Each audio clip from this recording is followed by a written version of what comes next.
आजकल लोगों के दिमाग में बहुत सारे सवाल चलते हैं।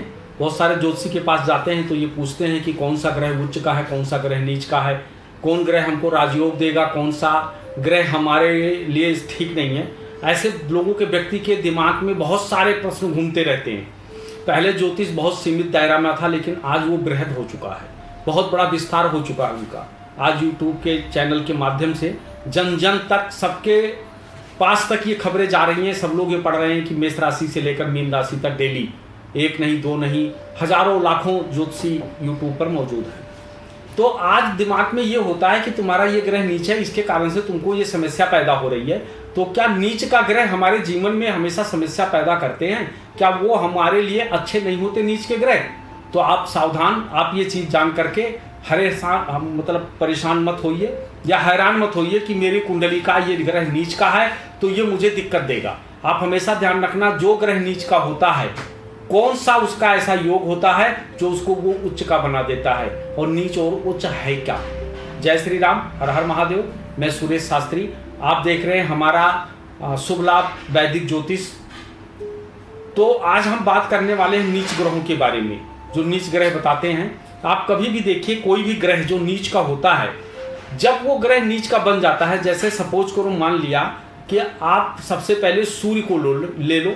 सूर्य को तुला में क्या बोलते हैं कि नीच का हो गया है। लेकिन आप जब भी सूर्य को देखेंगे, जिस जगह पर वो बैठा हुआ है, वहां से उसकी पंचम और सप्तम और नवम दृष्टि कहाँ पड़ रही है। जब भी उसकी सप्तम दृष्टि को आप देखोगे तो वो दृष्टि मेष के घर में पड़ रही है, यानी वो उच्च का हो गया, उच्च की दृष्टि पड़ रही है। इसलिए हमेशा कुंडली के अंदर एक चीज ध्यान रखना, कोई ग्रह नीच का नहीं होता है। बस जरूरत यह होती है कि हम कौन से ग्रह से, किस तरीके से, कैसे हम उससे काम ले रहे हैं, हम कितने एक्टिव हैं अपने काम के प्रति, यानी अपने कर्म के प्रति। इसी तरीके से जब भी हम मंगल को देखेंगे तो मंगल को हम हमेशा कर्क में नीच का पाते हैं, लेकिन जब उसकी हम सप्तम दृष्टि देखेंगे तो किसके घर पे जाती है? मकर के घर में जाती है। अगर मान लिया ये ग्रह आपके कहीं भी बैठे हुए हैं, जैसे कि लोग कहते हैं 3, 6, 11 या तृष्णाय भाव में, या 6, 8, 12, इन घरों में जब भी ग्रह नीच के हो जाते हैं तो दिक्कत पैदा करता है। लेकिन आप पहले ये देखो कि वो ग्रह बैठ करके उनकी सप्तम दृष्टि कहाँ जा रही है, किस जगह पे उनकी सप्तम दृष्टि जा रही है। तो इस कारण से जब आप ये देखोगे तो कोई ग्रह कुंडली के अंदर नीच का नहीं होता है। वो एक योग होता है, जिस समय पर बच्चा पैदा होता है उस समय पर कौन सा ग्रह कहाँ बैठा है। तो नीच उच्च के चक्कर में कभी भी नहीं पड़ना चाहिए। हर ग्रह हर जगह बैठ करके आपको अच्छा फल देता है। बस ये है कि आपकी महादशा किसकी चल रही है और उसके साथ उसकी अंतर्दशा किसकी चल रही है, आपको किस तरीके से क्या करना है। जैसे सपोज करो, मान लिया आपकी शनि की महादशा चल रही है और आप शनि की महादशा, शनि का जो कार्य तत्व है वो क्या है? शनि का कार्य तत्व पीड़ा है। हर ग्रहों का कार्य तत्व होता है, उसी तरीके से शनि ग्रह का जो कार्य तत्व है वो पीड़ा है। अब आप अगर ये सोचो कि हम स्ट्रगल से मतलब अपना जी चुराने लगोगे और उससे बचने की कोशिश करोगे तो आप जीवन में कुछ नहीं कर पाओगे। आपके मन में तब ये भावना चलेगी कि मेरी शनि ठीक नहीं था, इसलिए मेरे जीवन में मैं शनि की महादशा में कुछ नहीं कर पाया। लेकिन अगर आपकी शनि की महादशा चल रही है और आप वहां पर अपने कर्म में एक्टिव हैं और आप अपना कर्म करना चाहते हैं, किसी भी प्रकार का चैलेंज आपके जीवन में आ रहा है, आप उन चैलेंज को स्वीकार कर रहे हैं, तो आप देखना धीरे धीरे धीरे धीरे करके आप जो है अपने जीवन में राइज कर रहे हैं और धीरे धीरे आप आगे बढ़ रहे हैं और आप एक दिन उस मुकाम पे पहुंच जाएंगे जिस मुकाम को लेकर के आप अपने जीवन में धारणा बना रखी थी। कैसे? जो शनि हमारे हैं, यह हमारे डिजायर के कारक हैं। जो हमारे मन के अंदर चल रहा है, डिजायर चल रहा है, इसकी पूर्ति करने वाला ग्रह अगर कोई है तो वो शनि देव है, हमारे डिजायर को पूरा करते हैं। जैसे कि जब हमारे मन के अंदर डिजायर पूरा आ जाएगा, जब पनपने लगेगा डिजायर, तो हमारे दिमाग में कहीं ना कहीं इस बात की भी चीज़ें दिक्कत देना शुरू कर देगा कि जब हमारे मन के अंदर डिजायर चलेंगे तो कहीं ना कहीं हमको तकलीफ मिलेगा, कष्ट मिलेगा, और हमारे मन में डिजायर नहीं है तो हमारे को कष्ट नहीं मिलेगा।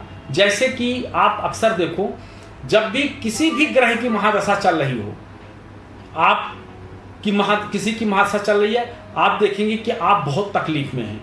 लेकिन सेम आपके घर में या आपके आसपास में 5 साल का एक लड़का है, उसकी भी राशि वही है, उसकी भी राशि वही है।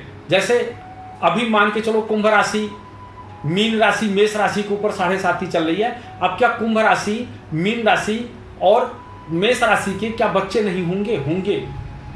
लेकिन आप देखोगे कि जिनके मन में डिजायर चल रही है वो ज्यादा परेशान है, और जिनके मन में डिजायर्स नहीं है वो नहीं परेशान है। वो 5 साल का बच्चे के मन में कोई डिजायर्स नहीं, इसलिए वो परेशान नहीं है। आपके मन में डिजायर चल रहे हैं तो इसलिए आप परेशान हैं। तो जब हमारे मन के अंदर डिजायर चलेगा तब तो हमको दिक्कतें आएंगी, और उस दिक्कतों से हमको लड़ने की हमारे अंदर जो ऊर्जा देता है, जो हमको ताकत देता है कि एक कदम और, वो ग्रह है मंगल। हमारे शरीर के ऊर्जा का कारक जो ग्रह है वो मंगल है, और मंगल हमको ताकत देता है कि उससे लड़ने के लिए। लेकिन कई बार क्या होता है कि हम ऐसे लोगों के बीच में बैठे होते हैं, ऐसे सारे लोग हमारे साथ होते हैं कि जो कि सामने वाला हमसे चीट करता है, और अगर कोई व्यक्ति हमसे कहता है तो हम उसको बात को मानते नहीं है, विश्वास नहीं करते हैं। ऐसा कौन सा ग्रह होता है जो मनुष्य के जीवन में चीट करवा देता है? ये कौन सा ऐसे ग्रहों का कॉम्बिनेशन है जो उसके ग्रह में चीट जरूर होता है, जरूर वो परेशान होगा। यह होता है मंगल और राहु, क्योंकि मंगल जो होता है वो हमारी कुंडली में रिश्ते का कारक होता है, और राहु चीट का कारक होता है, चीटर का कारक। कई बार क्या होता है, जब भी राहु मंगल को देखता है या पीड़ित करता है तो हमारे जीवन में, हमारे जिंदगी में चीटिंग जरूर होगा, और एक दिन हमारी किया हुआ चीटिंग पकड़ा जाएगा और वो सार्वजनिक हो जाएगा, और इससे हमारा क्या होगा, समाज में बहुत ज्यादा बुराई होगी। तो मंगल और राहु की युक्ति देखें कि मंगल और राहु की युक्ति कहाँ है और किस जगह पे बनी हुई है। ऐसे आज की बातें, आज की जनरेशन की बातें नहीं हो रही है, लेकिन आप 50 साल की पीछे की जब भी कुंडली देखोगे तो बड़े बड़े जमींदार होते थे। बहुत जमींदार का मतलब क्या होता है, जिनके पास जमीनें ज्यादा हों उनको जमींदार कहते हैं। जिसका मंगल बढ़िया होगा, यानी मंगल जिसका उच्च का होगा वो जमींदार होगा, उसके पास बहुत भूमि होगी।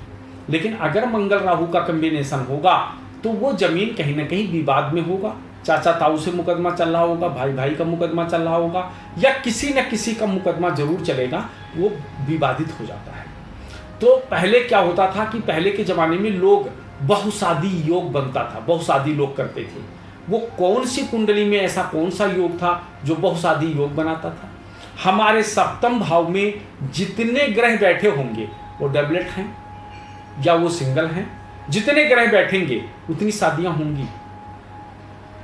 अब सवाल ये है कि किसी के व्यक्ति के जीवन में उस सप्तम भाव के अंदर 6 ग्रह बैठे हुए हैं, लेकिन उनकी शादी एक हुई है, तो आपके मन में ये भावना जागृत होगी, या आप कहेंगे क्या ज्योतिष गलत है जो उन्होंने कहा कि कुंडली के अंदर सप्तम भाव में जितने ग्रह बैठे होंगे उतनी शादियां।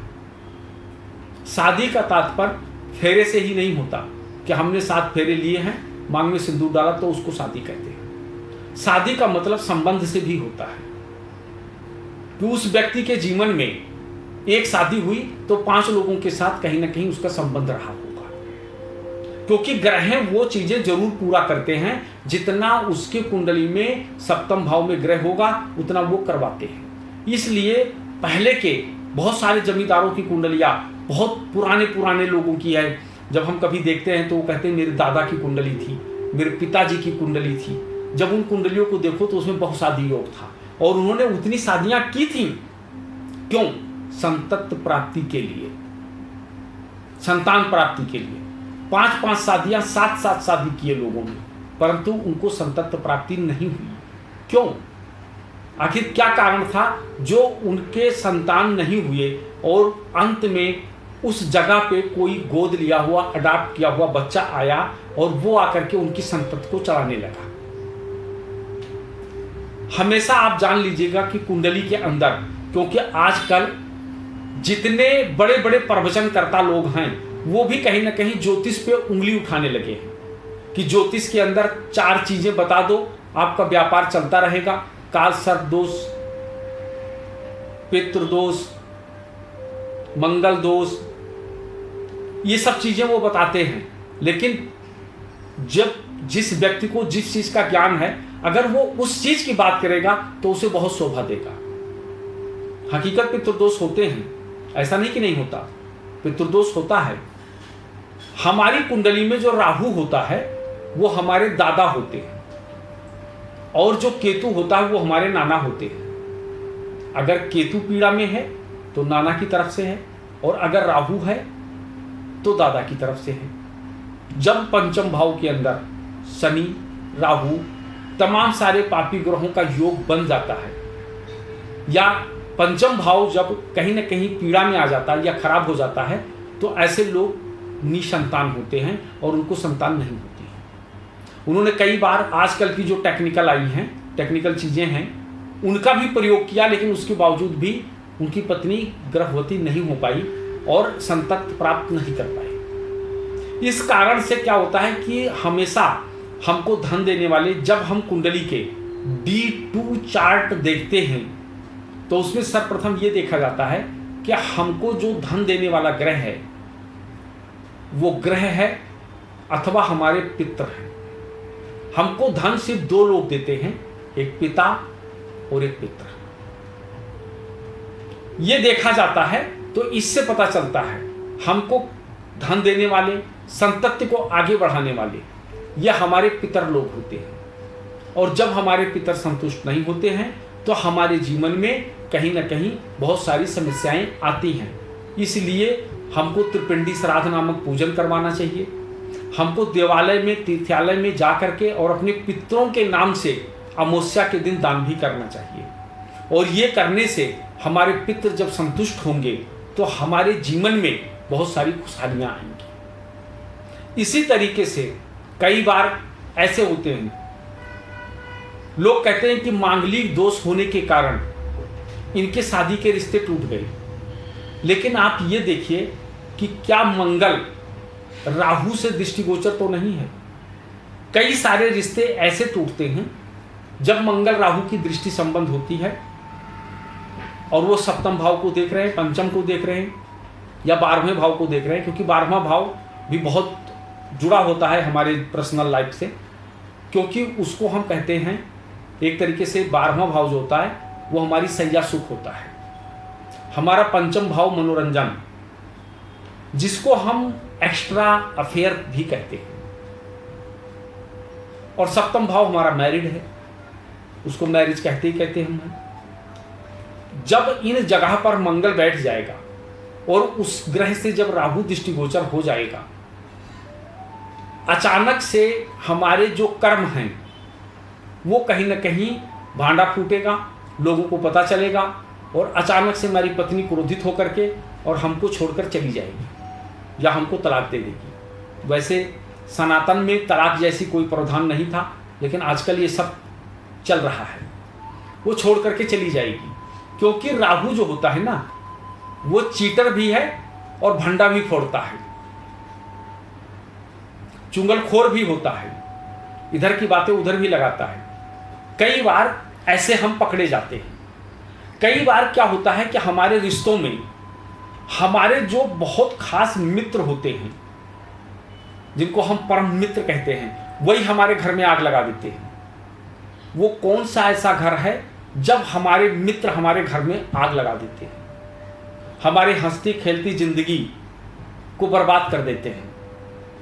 वो हमारा है 11वां भाव, जिसको हम मित्र भाव कहते हैं। अगर वो पीड़ित है, कई बार बैठे बैठे मजाक में ही कह देंगे हमारी पत्नी से, तुमको पता नहीं है इनके तो बहुत सारे अफेयर चल रहे थे। या पति के सामने उसकी फ्रेंड बैठेगी और पत्नी के बारे में बता देगी कि इसके तो 2-3 अफेयर्स थे, और इनको लेकर के रिश्ते टूट जाते हैं। कब? जब 11वां भाव का स्वामी हमारे 11वें भाव में बैठ करके और वहां पर पीड़ित हो। तो ऐसे में क्या होता है कि कई बार हमारे घर, हमारे मित्र ही हमारे घर में आग लगा देते हैं। इसलिए आज के युग में अगर देखा जाए तो कुंडली बहुत इंपॉर्टेंट है। इसको देखना, इसको जानना। लेकिन अब बहुत सारे लोग इसमें कई प्रकार के हस्तक्षेप कर रहे हैं, कई प्रकार की चीज़ें कर रहे हैं वो, तो इन चीज़ों पर नहीं जाना चाहिए। सबसे बड़ा अपराध कुंडली में कहाँ आता है? जब हम आज के ज़माने में एस्ट्रोसेज पे जाते हैं और हम नेट के द्वारा कुंडली मिलान करते हैं, ये सबसे बड़ा अपराध है। क्योंकि आपको ये नहीं पता चलेगा कि उसके कुंडली का दूसरा भाव जो हमारा कुटुंब है या लड़की का कुटुंब है वो कहीं पीड़ित तो नहीं है। कई बार कुटुंब के कारण से रिश्ते टूट जाते हैं, हमारे घर के बहुत सारे लोग टांग फंसा देते हैं, लड़की भाग जाती है। चतुर्थ भाव जो बहुत सेंसिटिव भाव है, जिसको हम कहते हैं मन, कहीं वो तो पीड़ित नहीं है। सप्तम भाव, इन सबको देखना पड़ता है। उसमें एस्ट्रोसेज में क्या मिला करके दे देंगे वो कि 55 मतलब 25 गुण से, 18 गुण से, 17 गुण से ये मिल रही है, यही बता देंगे। बाकी चीजें तो वो मिला के देते नहीं है। कई बार इसमें क्या होता है कि उसमें गण भी आता है, मैत्रिक भी आते हैं, तो इसलिए कुंडली हमारे जीवन में अहम है। आज के 40 साल पीछे हम जाते थे, पंडित पत्रा देखते थे, गुणगणना बैठाते थे, नाम से बताते थे। आज तक एक शादी नहीं टूटी। लेकिन जब से हम एस्ट्रोसेज पे जाना शुरू कर दिए हैं और हम एक्स्ट्रा मतलब जब से हम लव मैरिज के ऊपर आना शुरू कर दिए, तब से बहुत बड़ी प्रॉब्लम पैदा होने लगी। क्यों? क्योंकि देखिए, कोई भी चीज़ें होती हैं, चाहे वो लव हो, चाहे वो आपका जीवन हो, इनको चलाने के लिए दो चीज़ें बहुत ज़रूरी हैं।